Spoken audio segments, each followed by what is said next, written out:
Hello, everybody. Welcome to Talk About Houses. I'm Todd. I'm Oana. Okay, we are going to talk about the mortgage rate magic number. Magic. There's a magic number. It has nothing to do with anything backed by science Oh, we should have had a magic 8 ball. or common sense. We don't have a magic 8 ball. And I can edit one in, maybe. We can edit one in the thumbnail. Fire maybe. the props guy. Fire the prop. Who's in charge of props this week? We fired the last guy. I think it's Hernando. Hernando's fired. Hernando, you're fired. You're not doing props anymore.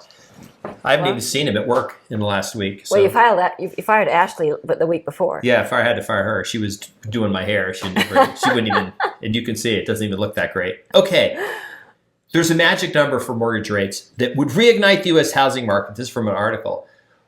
We're going to talk about this in detail, but what's interesting is this magic number has nothing to do with people who have analyzed anything.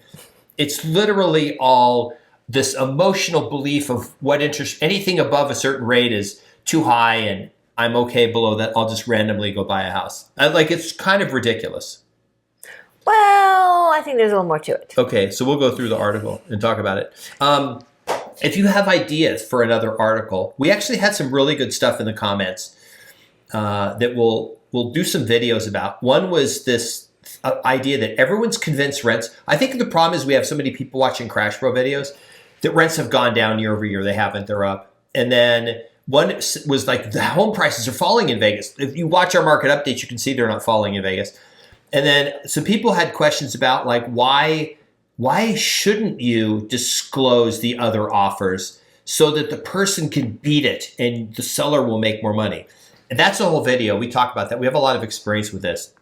Right? Game theory and all that. So I just want to give a little anecdotal information about the Crash Bros and prices falling. Okay. So, we've mentioned before that we're working with a whole bunch of people who want to buy homes. And they want to buy them as investments. So this morning, property came on the market and client says, hey, I want to take a look at this. And so by the time I looked at it a few hours later, it was already under contract. And the response from the client was, hey, that went really fast. And I said, well, yeah, but look at the price. It was way underpriced. Like, who wouldn't have bought that? I mean, I'm sure they never even looked at it. They just went, oh, forget it. I mean, it's 50 grand under market value. Let's go. It was a property. That's so weird. Yeah, so it was a property. It was worth about $425. They listed it at $370, and they accepted an offer, within minutes. Well, duh, I don't have to look at that to know that it's a good deal. Yeah, why would they even do that? Sounds like an agent did a bad job with their list price. I think so. Okay. All right. Okay, let's talk about the magic number. But what I'm saying is because they picked because they underpriced the property, that makes people believe that prices are decreasing. Well, no, this is an anecdotal story. It's one price. It's one house. Right. It's one house and it was mispriced. That doesn't mean the market's falling. It just means that property was mispriced. This spring, we're going to go through this. This spring is absolutely, if interest rates actually do fall below 6%, this spring is to be absolutely crazy in most of the country. Okay, here we go. First quote from the article. Absolutely, some professionals say, I told my team the moment rates dip below 5% again, even if it's 4.99%, cancel your vacation because we're going to have the hottest market we've had in years, says Ken Barris, CEO of Berkshire Hathaway Home Services. Jordan Barris in Livingston, New Jersey. As rates go down, buying power increases significantly. Oana, if rates going down causes now, remember, this whole thing is based on this teeter-totter of rates and home prices, okay? Panacea time. Panacea, I'm a buyer. Rates just went super low. I'm just going to walk out there and pick the property of my choosing and then decide which one I want. And then, oh, it's so cheap. Maybe I'll buy two of them because they're so cheap because nobody else has access to these interest rates, just them, right? Okay? If rates go down, your buying power increases, but so does everybody else's.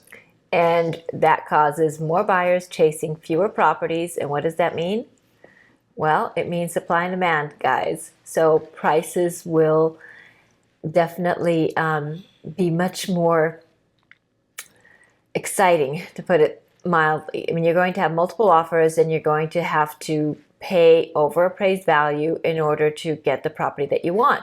So, which way do you want? Do you want the price that is today and then deal with the rate a little bit later? Or do you want the rate that is later and the price that you're going to have to come out of pocket with more money because you're going to have to pay over appraised value to get a property when you're in a multiple offer situation?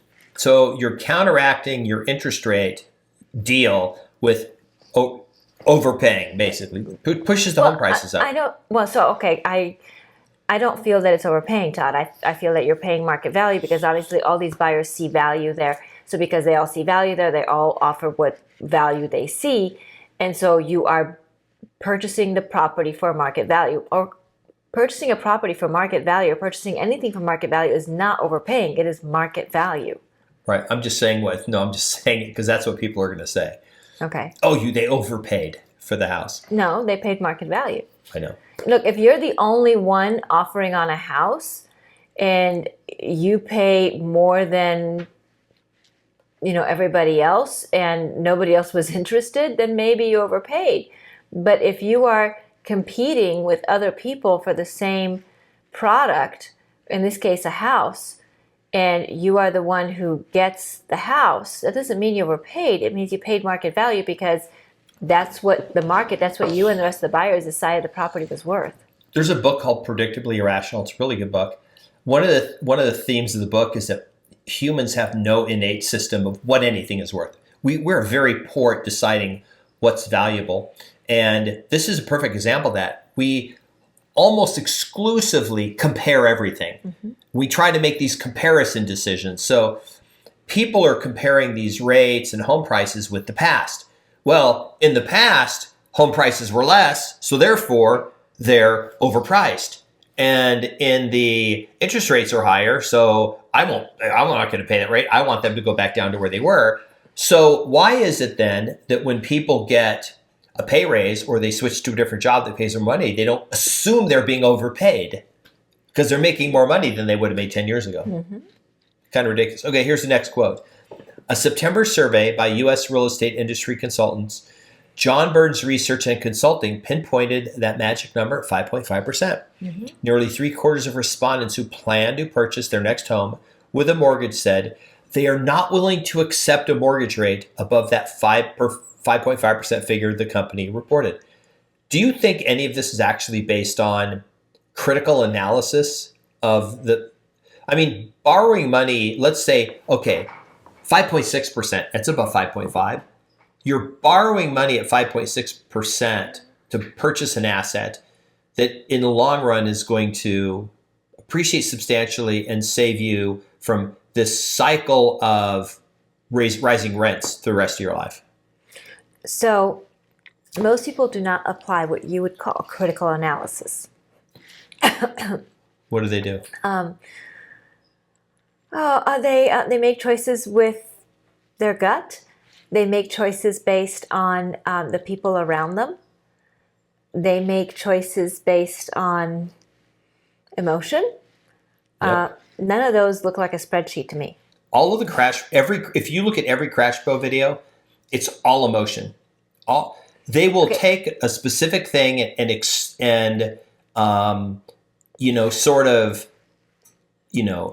make it not real. They'll take some fake piece of data and just jump on it, right? And then they get you to believe that there's something happening that's not happening. We've been waiting 5 years for a housing crash. Look, the Crash Bros are about clicks, and it's like Botox for real estate. Okay, they're just shaping it to fit whatever it is that they want. Yeah. It's not about real information. It's about clicks. It's about entertainment, and it's about their revenue. I mean, what we do is we are honest as far as our opinions, and we provide information, and we let people make their own choices. We don't scare people. We don't advise people. Yep. We just provide information. Okay, here's the next quote. And our opinions. Consumers are stuck on low mortgage rates and still believe a sub 5% mortgage rate is normal. Okay? obviously only people who have been around for 15 years or less, the survey's authors wrote. Still, consumers aren't just stuck in the past. Many told us simply they couldn't afford the mortgage payment at a rate above 5% would entail. So I find that hard to believe that this 5.5% is a magic number, because certainly your mortgage payment also is based on how much money you put down. It's based on how much money you put down. It's based on your purchase price. So, we've talked about this before. I mean, if your budget is for a $500,000 house and you would rather have a $750,000 house, well, that's nice. Stick with your budget. It doesn't matter what, so much what you want. It matters what you can afford. It's the same thing with rent. I mean, look, if the rent you can afford is $3,000 a month and you'd rather have a house that's $5,000 a month, you're not going to have the $5,000 a month house anyway. So no matter what it is, you do have to stay within your budget. So this idea that I can't afford, well, pick something you can afford. And I do recognize that there are markets that are completely unaffordable. And that, whatever you make is just there's such a big chasm between what you make and what the entry point in that market is, that you simply cannot own in that market. But chances are that in that market, maybe you've got roommates, or maybe you're having to live way out of town or something like that, because the fact that you can't purchase in that market, even at the bottom of the market, it probably indicates that you probably can't rent there either. Right. What would be a fun game show is to have like the prices, or let's make a deal where you have like the 3 doors and they have to pick a door, but then all you do is tell them what interest rate the loan is at. And then you tell them one is like 6.5%, one is 5.5, and one is 3.5. And then I want the 3.5. And then it ends up being like this really rundown house, but it's $1 million. And it's not in a good area. But it's 3.5%. They're like, I don't want that. And then you go, okay, well, do you want to accept it? You go, no, I don't want to accept it. Okay, now we're going to show you what you passed on. And then you open the door for the 6.5% one. And it's like a luxury beach house that's only $300,000, but it's financed at 6.5. And like, wait, I would have bought that beach house for it and paid 6.5% if it was only $300,000. Well, but you didn't. All you looked at was the interest rate you didn't want, because it would just prove that people don't make rational decisions. They're completely irrational. And this is why he does new game shows. Oh my gosh! If I did game shows, it would be pretty funny. I would like literally try to expose the irrational behavior of people. Okay, we need to get on with this. Okay, still, because so many sellers are locked in at historically rates below 4%, the magic number for them might be the low to mid 5s, Golden said. At that point, the gap is closed enough that you'll see more movement in the marketplace. But the longer this goes on, the higher the range. One, is there something written into their loan thing where they're not allowed to sell the house unless the next house has a rate that's like not more than so many points above their house? No, but it's this kind of mindset that people have, that there's this magic spread that they will consider. So what I mean by that is, so maybe people who have a current interest rate in the 3s will accept something that is about 2 points more, but not more than that. Okay. And it really, they justify it by payment and price and all kinds of other things. But at the end of the day, it's more psychological than anything else. And we know that because we know that when people own stocks, they hang on to them longer than they should, or they sell them before they should, because they've got this whole game theory going on. It's the same thing with housing and interest rates. Yeah. Okay. Here's the next quote. The locked-in phenomenon isn't just psychological. An April study from it is psychological. An April study from the Wharton School, University of Pennsylvania, revealed that many U.S. households are trapped between their low-rate existing mortgages and the exponentially higher current rates. It literally, when it says trapped, it's literally, they're psychologically trapped. They are trapped by what's between their ears. God, it's like they're not psychological. And then they explain that they're trapped because they don't want to give up. They're emotionally, psychologically holding on to this low rate. They don't want to give it up. But why this is, I can tell you right now 100%. And you're going to go, Todd, that makes common sense. No, it doesn't. Here's why.